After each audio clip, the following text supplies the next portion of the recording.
반갑습니다. 반갑습니다. 시작하기 전에 신성품 오늘 할 텐데 1장을 한번 천천히 소리내서 합독하도록 하겠습니다.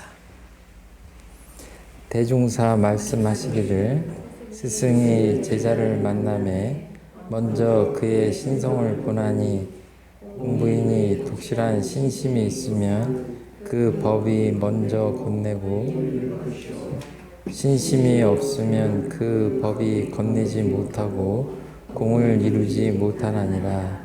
그런즉 무엇을 일러 신심이라 하는가?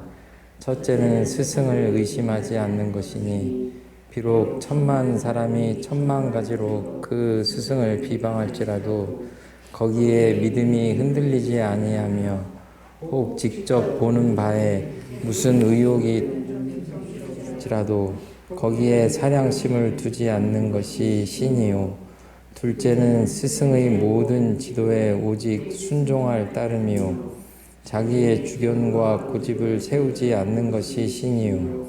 셋째는 스승이 혹 과도한 엄교 중책을 하며 혹 대중의 앞에 허물을 드러내며 혹 힘에 과한 고욕을 시키는 등 어떠한 방법으로 대하더라도 다 달게 받고 조금도 불평이 없는 것이 신이요.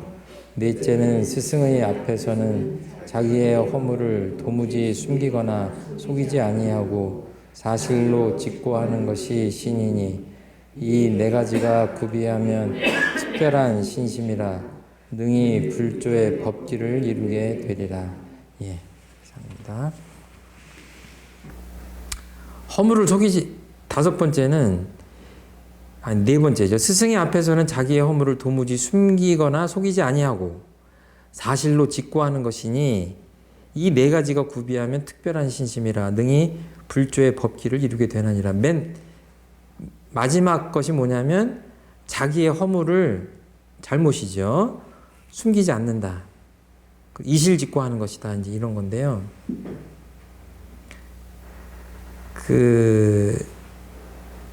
옛날에 박세리 선수 있죠? 골프 선수.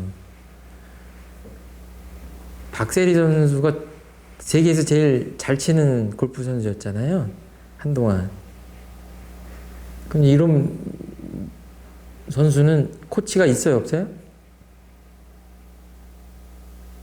대답 빨리 하세요. 코치가 있어요, 없어요?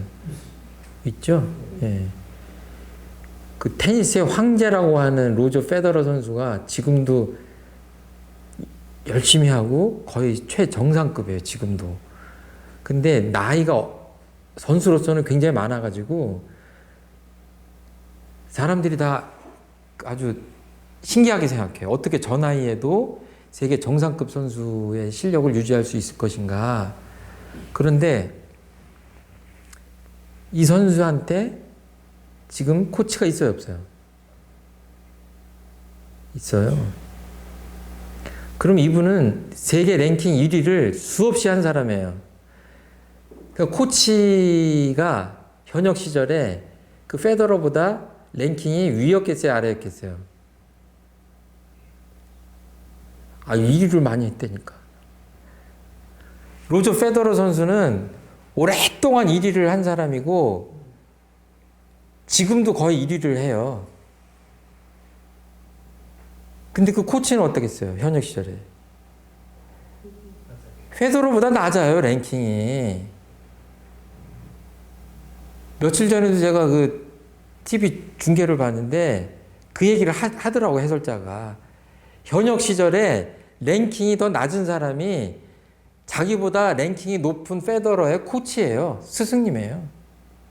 근데 해설자가 무슨 얘기를 하냐면 이 코치를 영입하고 나서 페더러 선수의 플레이가 바뀌었다 하면서 구체적으로 이러이러한 점이 달라졌는데 그거 하나를 바꾸고 나니까 슬럼프에 빠졌던 페더러 선수가 지금 다시 세계 최정상급으로 올라섰다, 이런 얘기를 해요. 그러니까 뭐예요?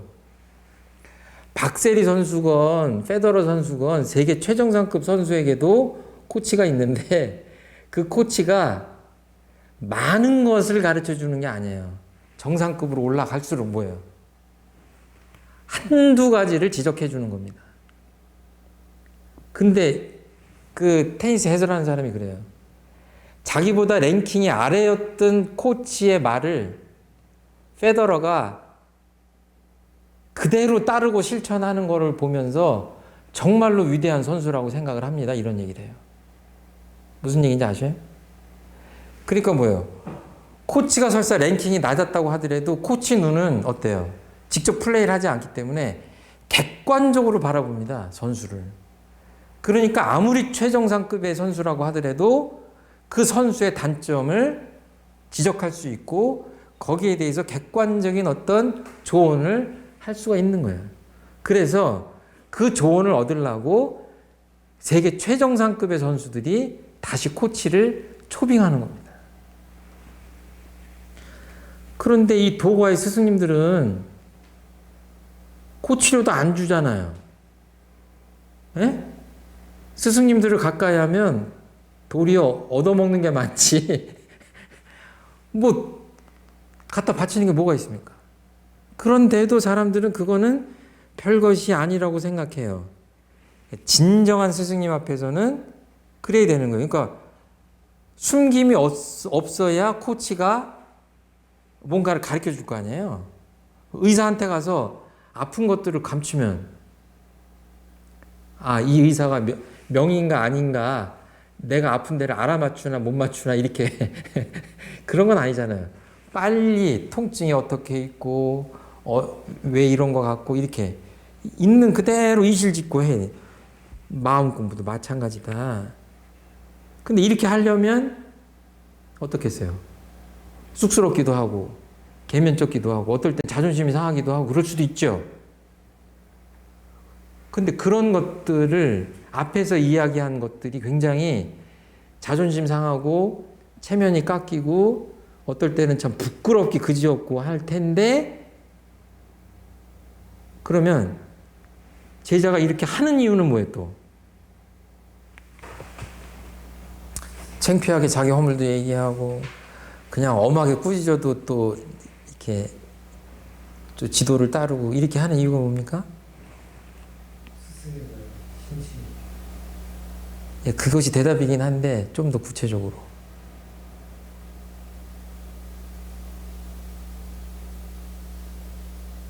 제가 생각하는 게 정답인지 모르겠는데요. 우리가 이제 불제자니까 저희가 그 큰 의미의 불교 신자 아니에요. 원불교 신자인데 우리 마음에는 늘 불도를 이루리라는 부처를 이루리라는 진리를 깨닫겠다라는 어떤 강렬한 큰 서원이 있잖아요. 그렇죠? 서원이 있어요.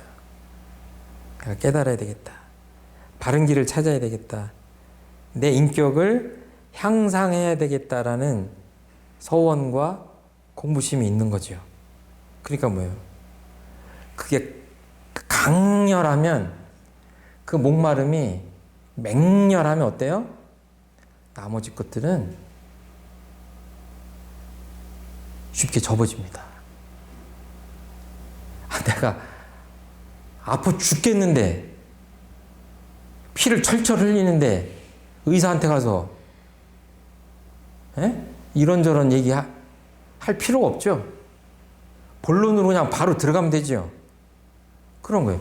그런 것들이 강렬할 때 상식적으로 그냥 이렇게 생각하면 지금 말씀한 것들이 현대 시대에 맞을 것인가 하는 의심이 드는데 이것들은 배가 부른 사람들 얘기예요.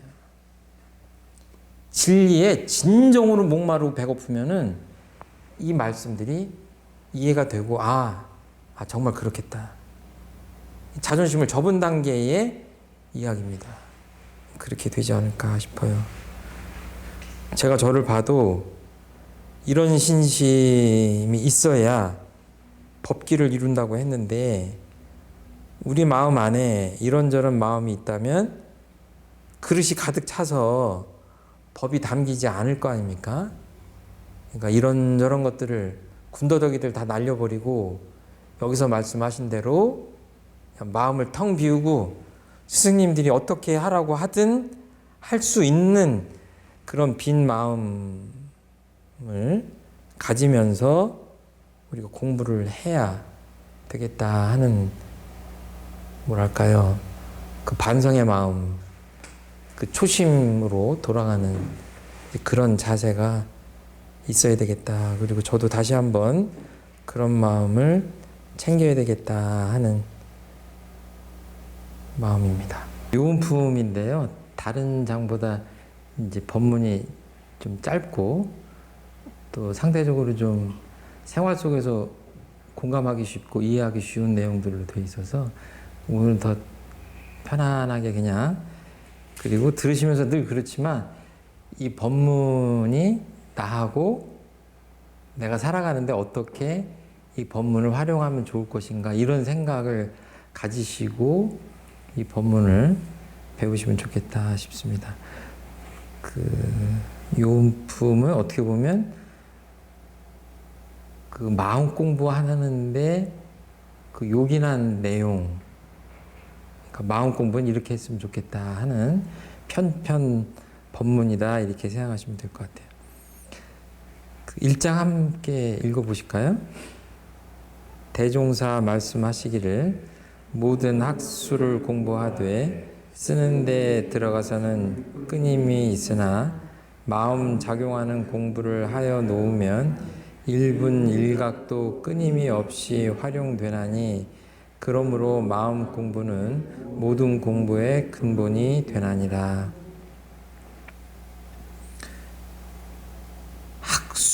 학문이 없으면 인류 문명이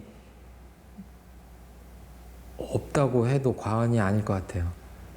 대단히 중요한 겁니다. 학술이라고 하는 것은. 그런데 마음 공부하고 비교를 해서 보면 이 학술이라고 하는 것은 한계가 있다. 쓰는 데 들어가서 끊임이 있다, 이제 이렇게 표현을 하시죠. 소중하지만 예를 들어서 제가 독일에 갈 일이 있어서 이제 독일어를 열심히 공부를 했어요. 유학을 간다든지 이민을 간다든지 해서 독일어 공부를 열심히 했어요. 그런데 갑자기 사정이 바뀌어가지고 프랑스로 가게 됐어요. 그러면 그 독일어 배운 건 어디로 가요? 나한테 안 배운 것보단 좋죠. 그렇지만 프랑스에 가서 쓸 일은 별로 없다. 요새 보면은 그 박사 학위를 가지신 분들 많잖아요. 근데 그 박자라는 게 이렇게 얇다, 넓다 이런 표현 그 뜻이 있는데 가만히 보면 사실은 그 좁고 깊게 들어가는 것 같아요. 결국 옛날에 이렇게 뭐 만물 박사 이러면은 뭔가를 다 알아야 되는 듯한 그런 느낌이 있는데 정말로 박사는 그렇게 만물 박사는 아니에요. 그렇죠? 그러니까 아무리 그 분야에서 조예가 깊고 박사학위를 가졌어도 아주 좁은 분야를 깊이 들어가기 때문에 조금만 옆으로 나오면 어때요? 정말 저렇게 모를 수가 있나 싶을 정도로 모르잖아요. 그런 것에 이렇게 비교해서 보면 마음 공부라고 하는 것은 늘 생활하는데 늘 쓰임새가 있는 그런 것이다. 그러니까 어떻게 표현하셨냐면 1분 1각도 그냥 1초, 2초 그 1분 1각도 끊임이 없이 활용되나니라. 그러니까 마음이 언제 쓰여요? 지금 쓰이는 거잖아요. 이민 가서 누구를 만나서 무슨 일을 할 때 특정한 그때만 마음을 쓰는 게 아니라 마음은 언제 써요? 지금 쓰잖아요. 지금 말하고 듣고 이렇게 생각하고 이렇게 손짓하고 그냥 우리는 그 모든 존재는 마음을 떠나서 살 수 없잖아요. 그렇죠? 사람은 특히 그렇죠. 태어나서 죽을 때까지 또는 뭐 더 연장하면은 저희가 천도품 배울 때 그랬지만 죽음 이후에까지도 그 마음의 세계가 있다고 본다면 마음 공부야말로 정말 끊임이 없이 활용되는 그런 공부다. 이제 이런 말씀을 하시고 싶은 거예요. 그러니까 요원품 1장에 마음 공부는 모든 공부의 근본이 되나니라는 말씀을 하시고 싶으셨던 것 같아요. 물론 소태한 대종사님은 이제 이런 말씀 저런 말씀을 때에 맞게 했을 뿐이고 이 대종경을 편집하는 제자분들이 1장에다가 이 법문을 편집을 하셨겠지만 그래서 원불교가 뭐예요? 뭐 하는 곳이냐 그러면 마음 공부하는 곳이다. 그럼 수많은 마음 공부들이 있는데 왜 마음 공부냐? 그 대답을 하는 그 내용이죠. 그러니까 예를 들어서 학생들도 수학 공부, 영어 공부, 사회 공부, 뭐 국어 공부 이렇게 하는데 누가 잘해요?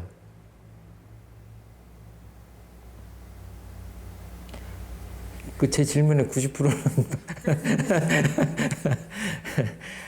마음 공부를 잘하는 학생이 학과 공부도 잘하는 거예요. 그러니까 벌써 정신이 안정되고 정신 수양이 되고 이렇게 편안하고 정서적으로 안정되어 있는 학생이 뭐예요? 공부하는데 끈기가 있겠죠.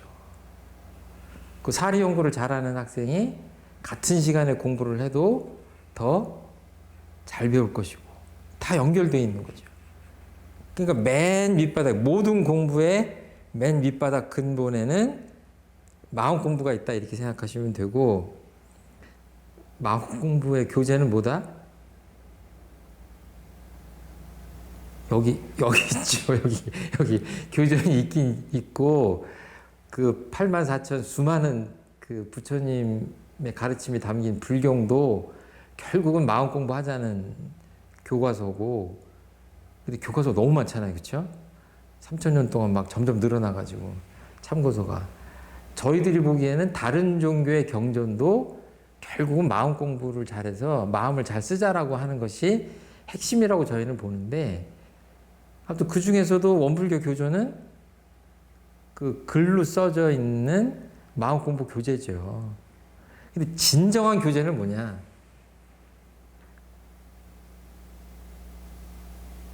여기가 지금 오늘 무슨 스파게티를 하는 조리법을 하는 시간이다 그러면 교재가 뭐겠어요?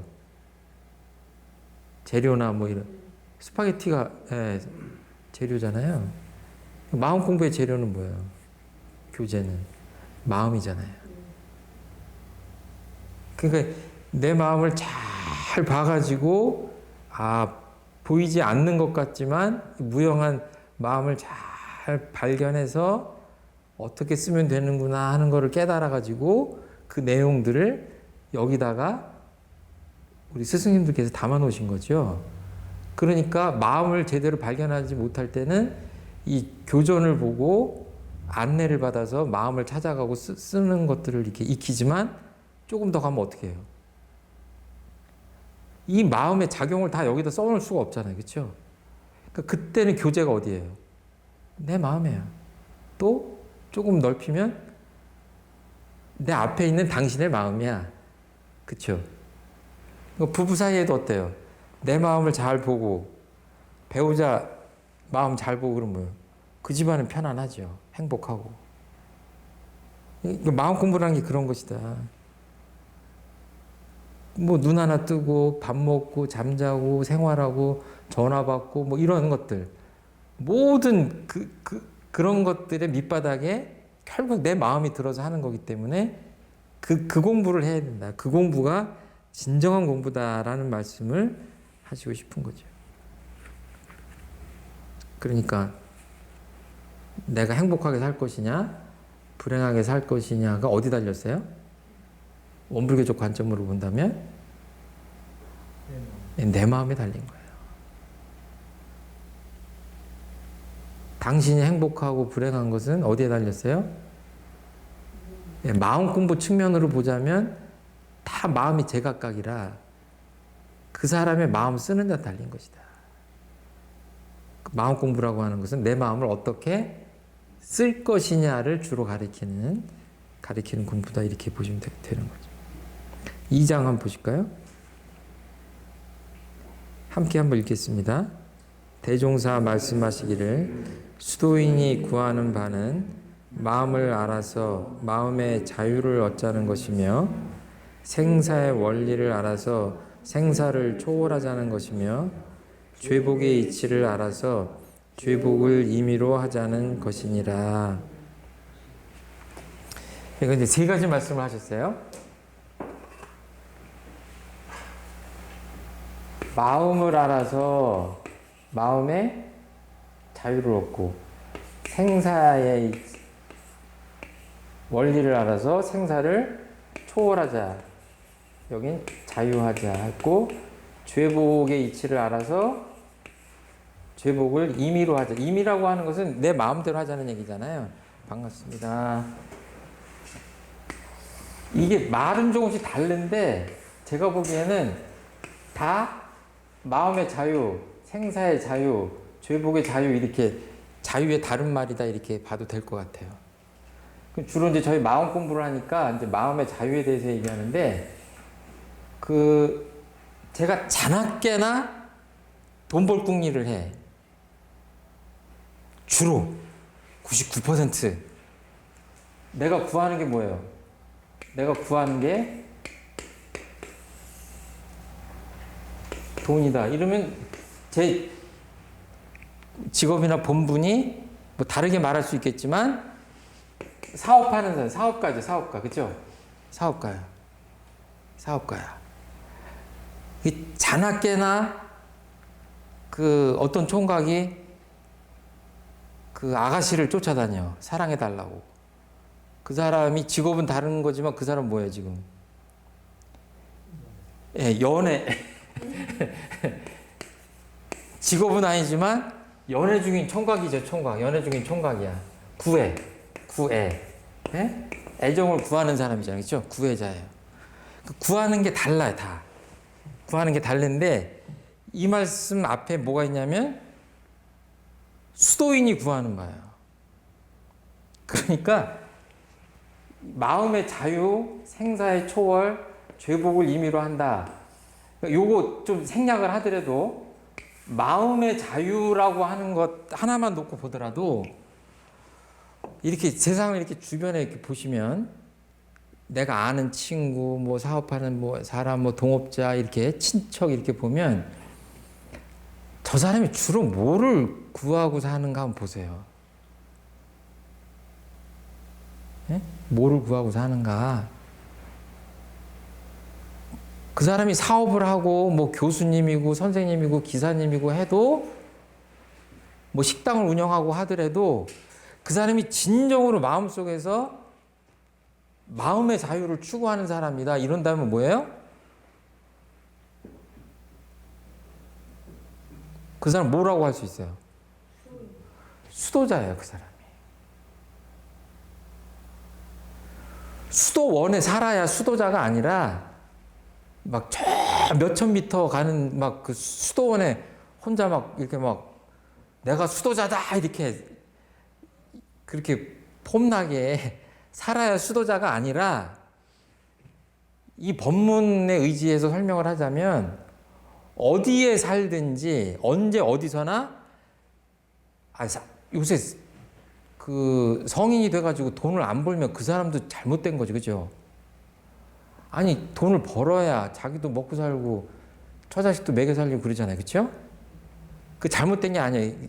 그 얘기를 드리려고 하는 게 아니라 생활하고 다 직업을 갖고 돈을 구하고 뭔가 보람된 일을 하고 하지만 그 과정에서 근본적으로 내 마음속에서 마음의 자유를 추구한다 그러면 그 사람이 이 본문에 의하면 넓은 의미에서 보면 수도인이에요. 도인이야. 간단히 얘기하면. 그러니까 이제 제가 오늘은 이렇게 뭐 와이셔츠를 유니폼을 입었지만 이 유니폼도 때때로 바뀌는 거죠. 뭐 얼마나 가겠습니까? 이거를 입어야 수도인이 아닌 거예요. 이 옷을 입고 관심이 다른 데 있다 그러면 겉은 수도자인데 속은 수도자가 아니죠. 수도인이 아닌 거예요. 그러니까 넓게 보면 이 세 가지.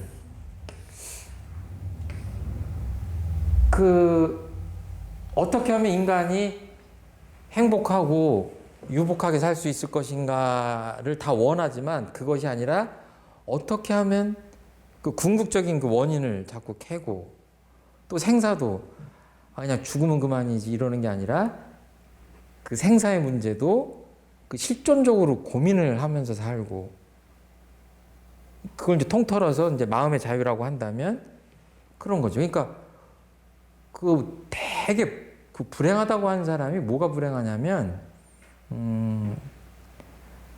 마음이 불행한 거예요.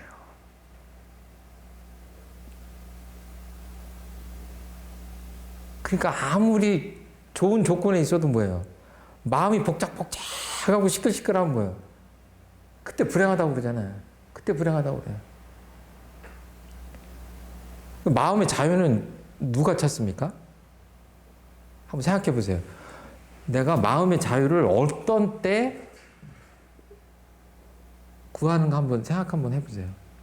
지금 한번 해보세요. 어떤 때 주로 마음의 자유를 추구하세요? 예, 또 박사님. 마음의 자유를 언제 추구하냐고요? 예. 제 강의 들을 때? 그쵸, 그쵸. 두 분이 대답 잘하셨어요. 이거는 제가 뭐 꼭 자신 있게 말씀드리는 건 아닌데, 제 경험에 비춰보면 그렇게 말씀하시는 게 맞는 것 같아요. 왜냐? 마음이 부자유스러워, 부자유. 예? 자유의 반대말이죠, 그쵸? 행복의 반대는 뭐예요? 불행이잖아요, 불행. 불행이에요. 부자유. 왜 내 마음이 이렇게 어디에 묶여가지고 괴롭냐? 내 마음이 내 마음대로 안 되냐? 예? 자, 어떤 사람이 나한테 엄청나게 미운 짓을 했어. 정말 그냥 좀 과장되게 표현하면 죽이고 싶도록 미워. 나한테 어떻게 그럴 수가 있냐 이러고 사기치고 막 뒤통수를 때리고 도망갔어. 아휴, 내가 인생이 다 그런 거지 뭐. 아휴, 내가 그냥 술 한잔 먹고 비워야지 그러고 잊어버려야지 그러고 술 한잔 먹고 잤어. 아침에 일어나니까 어때요? 잊어버려져요? 그 다음 날도 그게 안 비워지네? 계속 미워. 근데 이게 석 달, 열흘 정도만 가도 괜찮은데 만약에 1년, 2년 가면 어떻게 돼요? 내 삶이라는 게. 내 삶이 어디로 가? 그 사람 따라간 거 아니에요, 지금. 나는 내 삶을 살아야 되는데 그 미운 마음을 떨쳐버릴 수가 없어요. 근데 생각은 어때? 이제 떨쳐버리자. 어디로 도망갔으니까 잡을 수도 없고 미워해봤자 내 마음만 괴롭고 다 알잖아요. 그렇죠? 이거 모르는 사람은 없어요. 다 알아. 근데 비워지지가 않아. 도대체 어떻게 이 마음을 이 미운 마음으로부터 내가 어떻게 해방하느냐, 해방되느냐, 유식한 말로 하면 해탈이에요. 벗어나는 거, 그렇죠? 아주 고차원적인 걸 얘기할 게 아니라 구체적인 거잖아요. 그 미움으로부터 어떻게 내가 마음이 자유로울 것이냐. 왜? 그게 안 되니까 내 삶이 다 리듬이 깨지거든. 이렇게 구체적으로 쓸 때가 있는 거죠. 제가 보기에는 마음의 부자유를 한번 느껴봐야 마음의 자유가 이렇게 중요한 거구나 하는데, 이건 아주 좀 어떻게 보면 아주 소극적인 자유에 대해서 무엇으로부터 이렇게 자유로운 것으로부터 했지만 또 많은 자유를 얘기할 수가 있죠. 그렇지만 아무튼 조그만 예를 한 들자면 그런 것이다. 생사도 그러죠. 막 죽는다는 생각만 해도 좋지 않고, 또 죽음이 가까이 오면 두렵지 않을 수가 없고, 그렇잖아요. 본능적으로 우리가 그 피해가기 참 힘듭니다. 아주 숙명인데, 그것도 그냥 그렇게 평소에 두려워서 피하고 있다가 닥쳐서 아주 당황스러울 것이 아니라, 부처님들이나 성현님들이 내주신 그 마음 공부를 해가면서 뭔가 거기서도 생사를 초월할 수 있는 그 공부를 해야 되지 않겠냐. 그리고 보면 좀 보이실 거야. 아마 주변에 사는 사람들 보면, 야, 저 사람 지금 뭐 잘 산다고 하는데 재산 좀 있는 것 같은데 보니까 어때요? 사랑하는 거 보니까 그렇게 복받을 짓을 하고 사는 것 같진 않아. 느껴지죠? 어떤 사람은 뭐예요? 참 지금 어렵게 고생하지만 그 사람 보고 있으면 막 도와주고 싶고, 괜히 잘 됐으면 좋겠어. 그 사람이 진실되게 잘 사니까, 성실하게 잘 사니까. 그게 진리가 우리 안에 작동하는 거예요. 그 법신불의 진리가 작동하는 거예요. 인과의 이치가. 그래서 뭐예요? 객관적으로 바라보면 표시가 나는 거예요. 표시가 나는 거예요. 그러니까 그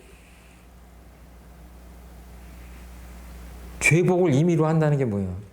내가 지금 설사 구렁텅이에 빠졌다고 하더라도 행복한 쪽으로 가려고 하면 갈 수 있어야 죄복을 임의로 하는 거예요.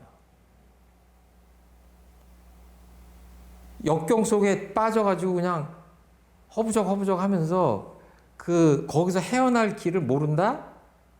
그러면 우리가 이렇게 저녁에 모여서 공부할 이유가 뭐가 있어요? 이 어려운 교전을 공부하는 이유가 뭐가 있냐고.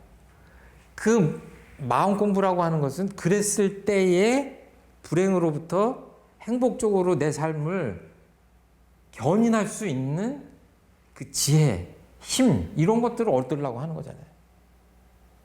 그러니까 이 절대자가 있어서 나를 그렇게 해주는 게 아니라, 가장 중요한 거는 내 마음을 그렇게 써야 된다는 거예요.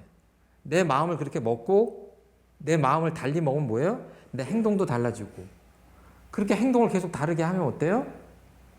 불행에서 행복을 옮겨갈 수 있다는 얘기예요. 그게 죄복을 임의로 한다고 하는 것에 작은 설명이 되지 않을까 이렇게 싶어요. 그리고 이제 요게 2장인데 제가 요원품 13장 잠깐 건너뛰었다가 그 다음 하겠습니다. 13장 한번 같이 읽겠습니다.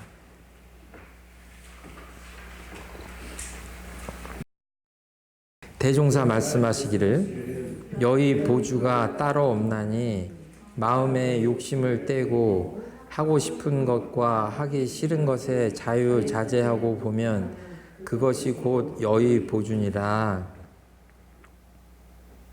되게 여의주라고 그러죠. 다 아시죠?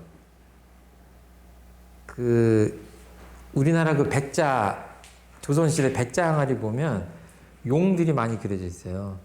지금 옆에 용 있죠, 용. 근데 이 용이 조금 그러네. 이 손발이 조금 작네.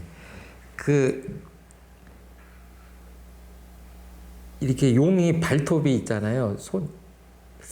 그 손이라고 해야 되나 발이라고 해야 되나 아무튼 있는데 그 상식적으로 아셔야 돼요. 용 손가락이 5개, 4개, 3개 이렇게 있어요. 그림에 보면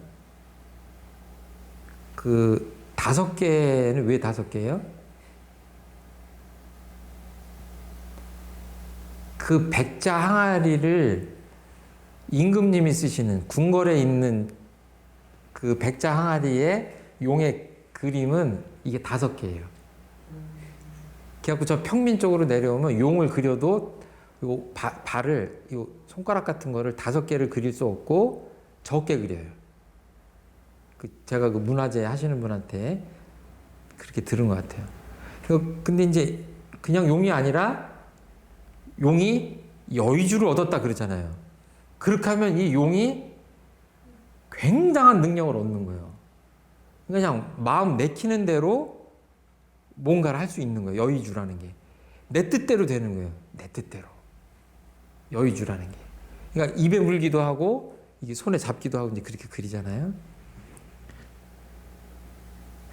지금 제가 그 재작년인가 그 100주년 행사 때 이렇게 엽서 만드느라고 닭종이 인형으로 이분이 소태산 대종사님이십니다. 앞에 계신 분이. 그래가지고 가상으로 이렇게 이제 인형을 만들어서 이렇게 사진을 찍어서 이제 엽서도 만들고 그랬는데요. 앞에 뭘 갖고 계세요? 이렇게 손에. 아, 이게 복숭아라고 하는 사람도 있고 뭐 많이 있는데 뭐냐고 많이 물어봐요. 근데 제가 대답은 안 하는데 마음속으로 그 이론상이 둥글잖아요. 그러니까 아무튼 좀 둥근 거를 좀 상징을 했으면 좋겠다는 생각을 하면서 속으로 이제 가상으로 여의주다 생각하고 이제 한 거예요. 그렇게 봐주시면 됩니다. 근데 그 여의주라고 하는 것은 상상 속에 그 이렇게 구슬이잖아요. 근데 이제 이게 어딨냐 하면 원래는 이제 마음속에 있는 거죠. 저희들이 보기에는. 대종사님께서 여의주가 뭐냐라고 풀이를 재밌게 하시는 거예요. 마음에 욕심을 떼고 일단 아무튼 마음 공부를 하면 욕심은 떼고 들어가야 됩니다. 하고 싶은 것과 하기 싫은 것의 자유자재 하면 그게 여의보주다. 그러니까 지금 방금 전에 제가 여의주를 하나씩 드렸습니다. 제가 드린 건 아니고 소태한 대종사님이 주신 거를 나눠드렸다고. 들으셨죠? 방금 전에? 접수하셨어요? 여의주가 뭐라고요? 내 마음에? 아, 외우셔 그냥. 외우세요. 내 마음에. 아, 그러니까 욕심 떼고 그거 생략. 기니까.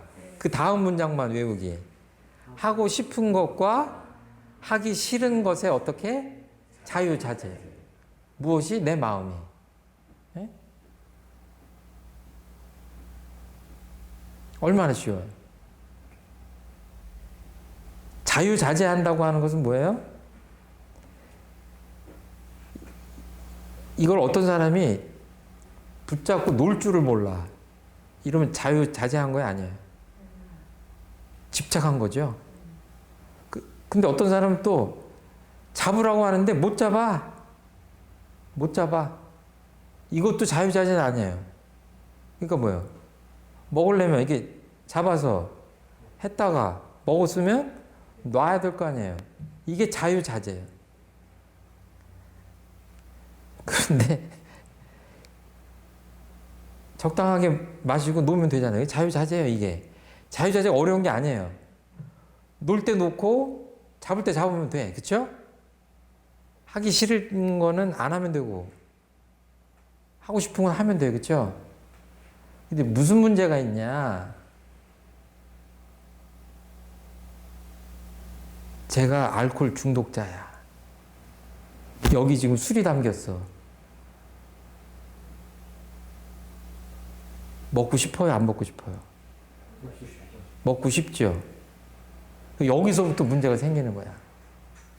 그 방금 전에 이런 차는 그냥 차에 중독됐다는 얘기 못 들어봤어요? 그냥 목마르면 먹고 마시면 놓고 이렇게 적당하게 하면 돼요. 그쵸?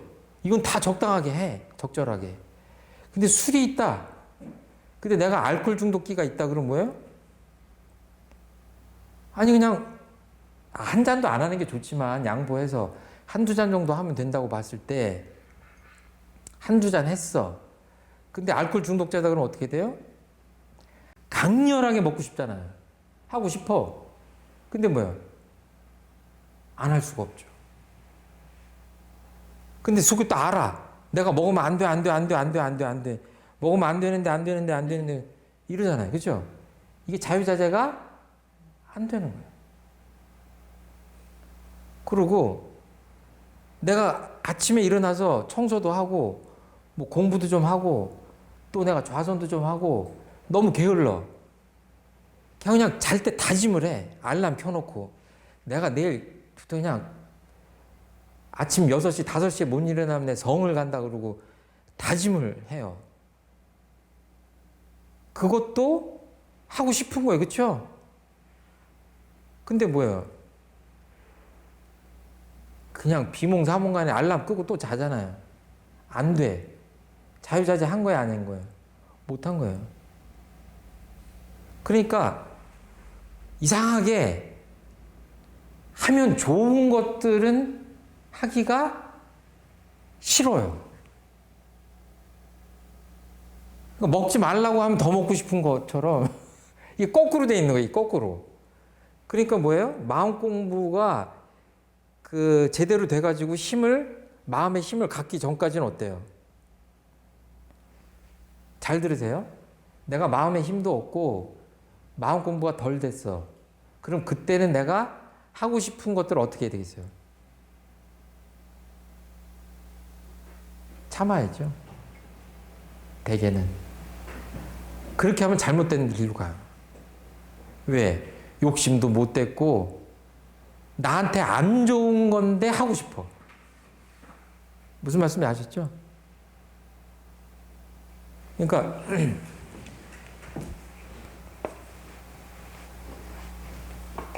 하고 싶어. 하고 싶다. 그런데 이게 두 가지죠. 하고 나면 그 결과가 나한테 좋은 것, 이로운 것이 있고 해로운 것이 있어요. 그러니까 예를 들어서 아까 술을 먹고 싶다 그래서 계속 먹으면 어떻게 돼요? 위장에 빵꾸 나잖아요. 나한테 안 좋아. 그러니까 그게 이제 중생의 삶이에요. 마음 공부 안 되고 이런 사람들은 어때요? 중생이나 보통 사람들 같은 경우에는, 범부 중생 같은 경우에는 하고 싶은 쪽으로 가버리면 어디로 가요? 욕망 쪽으로 가는 거예요. 그러니까 아까 욕심을 떼고 하는 부분이 드는데 이렇게 가는 거예요. 하고 싶다. 하고 싶은 거를 절제를 못하면 해로운 쪽으로 가는 겁니다. 불의한 쪽으로 가는 거예요. 근데 마음 공부가 잘 된 사람은 어때요? 이게 사람이 변해가지고 억지로 힘을 안 들여도 술을 봐도 땡기질 않아. 그냥 이걸 그냥 안 먹으면 돼. 그게 마음의 자유자재예요. 그렇죠?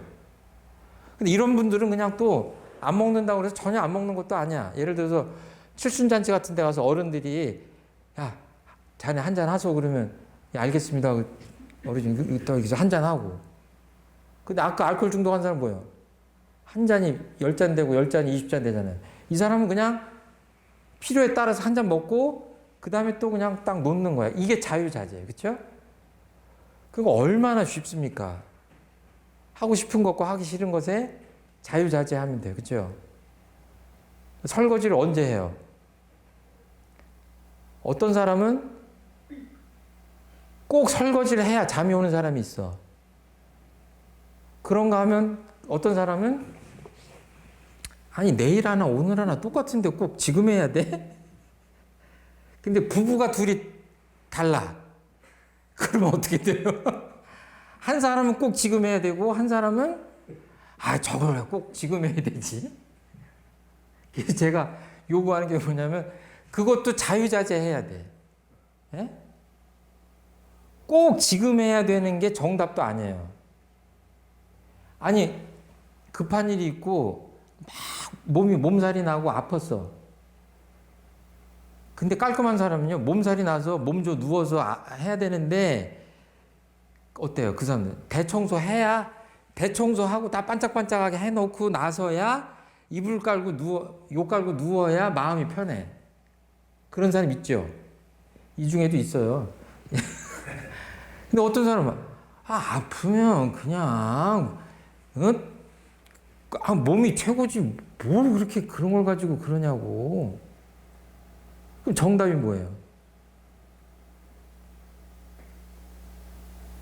한쪽만 고집하면 그것도 자유자재가 아니에요. 시중이라고 그러잖아요. 유교에서 공자님이. 그 상황에 맞아야 돼요. 별일도 없고 할 여력도 있고 그런데 뭐예요? 그냥 게을러서 맨날 놓고 자는 사람들은 뭐예요? 핑계 대지 말고 그 게으른 마음을 이겨내는 게 마음 공부예요. 그게 자유자재의 길이야. 더럽게 해놓고 살면서 그게 나는 자유롭게 사는 사람이야 이러지 말고 그리고 너무 깔끔한 사람도 주변 사람들 다 불편하게 하고 내 마음도 불편하고 그 강박에 시달리고 하면은 사람이 청소하려고 태어난 건 아니잖아요. 그러니까 그 사람도 좀 느긋하게 자유롭게 살아야 돼. 그것으로부터 좀 자유롭자고. 그러니까 두 분이 만약에 이렇게 부부가 그러면 어떻게 해요? 적당히 타협을 하라고. 그래야 자유자재 아닙니까? 그러니까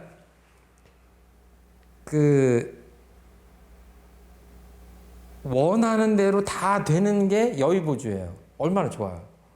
오늘 딴 거 안 해도 이것만 해도 정말 여의보주를 갖고 가는 거 아닙니까? 그러면 이제 어떻게 보냐면 여의보주를 어떻게 쓰시면 돼? 이게 딱 보면 내 앞에 이게 맛있는 게 오면 맛있는 게 왔네? 먹고 싶은 생각이 나네? 마음이 나네? 예? 거기까지 알아차리셔야지, 그쵸? 근데 먹는 것에 욕심에 끌려가면 어때요? 계속 먹으면 되겠어요? 안 되겠어요? 안 되잖아요, 그쵸? 그럼 절제하는 게 여의보주예요. 여의주를 쓰는 사람이에요. 그리고 아까 말한 이게 또 내 앞에 놓였는데 엄청나게 쓰네. 그 옛날에 어머니들이 그 여름에 익모초 같은 거 갈아주고 그랬잖아요. 그 더위 타고 그러면 엄청 쓰거든. 그 애들은 죽어도 안 먹어. 때려도 안 먹어. 그 어른들이 그러잖아요. 몸에 좋은 게 입에 쓴 거다. 입에 쓴 게 몸에 좋다 이러시잖아요. 근데 애들은 그게 이해가 돼요, 안 돼요? 안 돼요. 저도 어려서 그냥 그 병원 가서 간호사 누나들이 막 주사기 갖고 오면 도망가고 막 그랬어요. 근데 그때 마음이 어때야 돼요? 내가 싫은 마음이 나는구나, 그런 거예요. 싫고 좋고에 끌려가는 게 아니라 내 몸이 좋으니까 싫은 마음을 비우고 먹어야 되겠다. 너무 간단하잖아요. 이게 다 아이들한테 지금 이렇게 시키는 거 아니에요? 여기 계신 분들이. 그리고 정작 어른들은 그렇게 안 하잖아요. 쇠고랑 차고 이런 사람들 다 어떻게 해요? 이거 안 해서 그런 거예요. 안 해야 되겠다 그러면 안 해야 되는데 어때요? 그게 겉마음 다르고 속마음 다른 거예요. 그러니까 겉마음은 다 알아요. 이거 먹으면 뇌물인데? 징역 10년인데? 이거 다 알잖아요. 안 돼 하면서 주머니로 들어가면 여의보주가 작동이 안 되는 거죠. 그러니까 마음 공부가 굉장히 고준하고 막 심오하고 뭐 이런 것 같지만 아주 단순화시키면 이거예요. 근데 이제 2단계가 아주 정말 순수하게 되면 어디로 가냐? 공자님이 예전에도 이거 말씀드린 적이 있는데 공자님이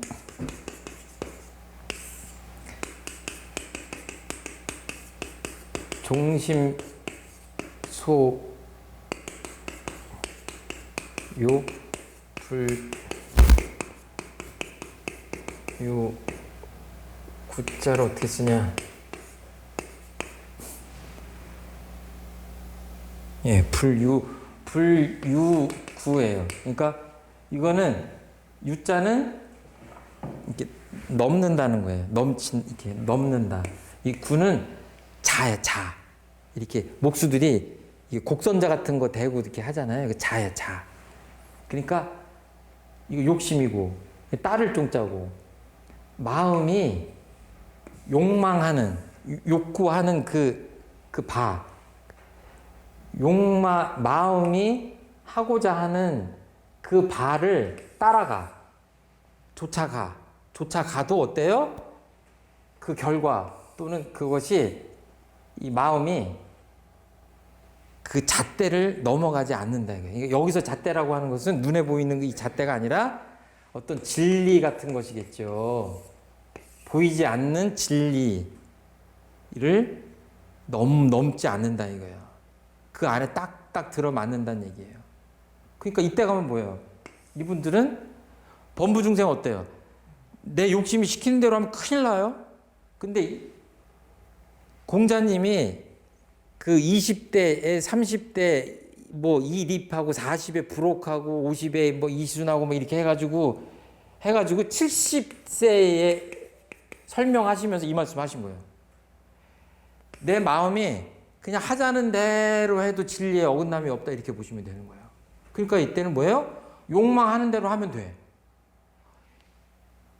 보통 사람이 욕망하는 대로 하면 어때요? 제가 저를 봐도 큰일 나. 에? 근데 70 정도 돼가지고 공자님이 이 정도 되면 어때요? 그냥 마음이 시키는 대로 하면 딱딱 맞는 거예요. 얼마나 좋습니까? 이게 이제 자유자재의 공자님의 경지인 것 같아요. 저렇게 살면 힘들지 않죠?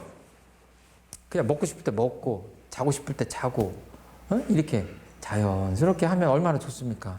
근데 이런 우리가 그 단계까지는 하고 싶은 마음도 어때요? 아주 죽기 살기로 안 해보고 또 하기 싫지만 그게 내가 행복한 길이고 정의로운 것이고 그렇다면 뭐예요? 당장 내가 괴롭지 못해요. 그 마음을 이겨내면서 해보고 그래야 비로소 내 마음의 힘을 얻고 마음의 자유를 누리는 것이지 요새는 마음 공부들도 너무 향기롭게 하려고 하는 것 같아. 그런 과정은 얘기 안 하고 그냥 이렇게 뭐 좀 멋있게 좀 이렇게 좀 부드럽게 위로받고 막 이렇게 하면 뭔가 될 것 죄송하지만 그게 그렇게 쉽게 되는 게 아닙니다. 쉽게 되면은 이런 말씀 하셨겠어요? 오늘 함께 해주셔서 감사합니다. 감사합니다.